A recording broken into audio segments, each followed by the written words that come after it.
Hi అందరికీ. ఇగో నా terrace garden మెంతిం కూర హార్వెస్ట్ చేస్తున్నాను. ఒకటి చెప్పను, జీవితంలో ఫ్యామిలీ ఉన్నా మర్చిపోయినా, అసలు ఉన్నా లేకున్నా ఏం పర్వాలేదు. నాకు ఎవరు లేరు తెలుసా, కుటుంబం పరివారం ఫ్యామిలీ ఎవరు లేరు. నాకు 2 రోజుల జ్వరం వస్తుంది. రాత్రి జ్వరం బాగా వస్తుండే. రాత్రి 10 గంటలకు పోయి దవాఖానకు చూపించుకొని వచ్చాను. అయినా కూడా వంట నేను సొంతంగా చేస్తున్నాను. అసలు నేను పుట్టినప్పటి నుంచి అంతే. నా భర్త కూడా అనాదు, నేను కూడా అనాదు. నేను ఎవరికి ఫోన్ చేసినా కూడా ఫోన్ కూడా లిఫ్ట్ చేయ తెలుసా. దిక్కు లేని వాళ్ళకి భగవంతుడే దిక్కు. కానీ ఎప్పుడు హిమ్మత్ ఓడిపోకూడదు తెలుసా.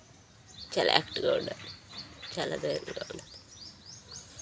ఆ ధైర్యం ఉంటే భగవంతుడు మనకు ఖచ్చితంగా గెలిపిస్తాడు.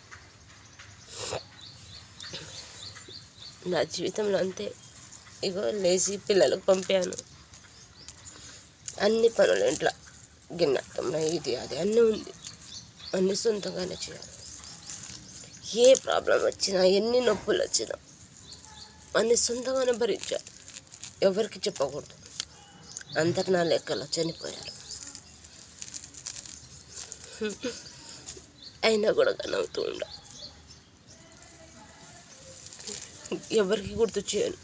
ఇంత బాధ పెట్టారు కదా, అందరు చచ్చిపోయారు. వాళ్ళు నా మనసులో నిజంగా చచ్చిపోయారు.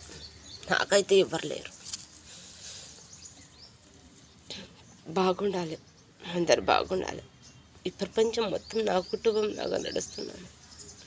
నా గురించి ఎవరైనా పొరపాటున మాట్లాడితే మనస్ఫూర్తిగా చెప్తున్నాను, వాళ్ళు అక్కడనే చనిపోవాలి. నిజంగా నా గురించి బ్యాడ్గా మాట్లాడినా భగవంతుడు వాళ్ళకు ఖచ్చితంగా శిక్ష చేయాలి. నేను ఇదే కోరుకుంటాను.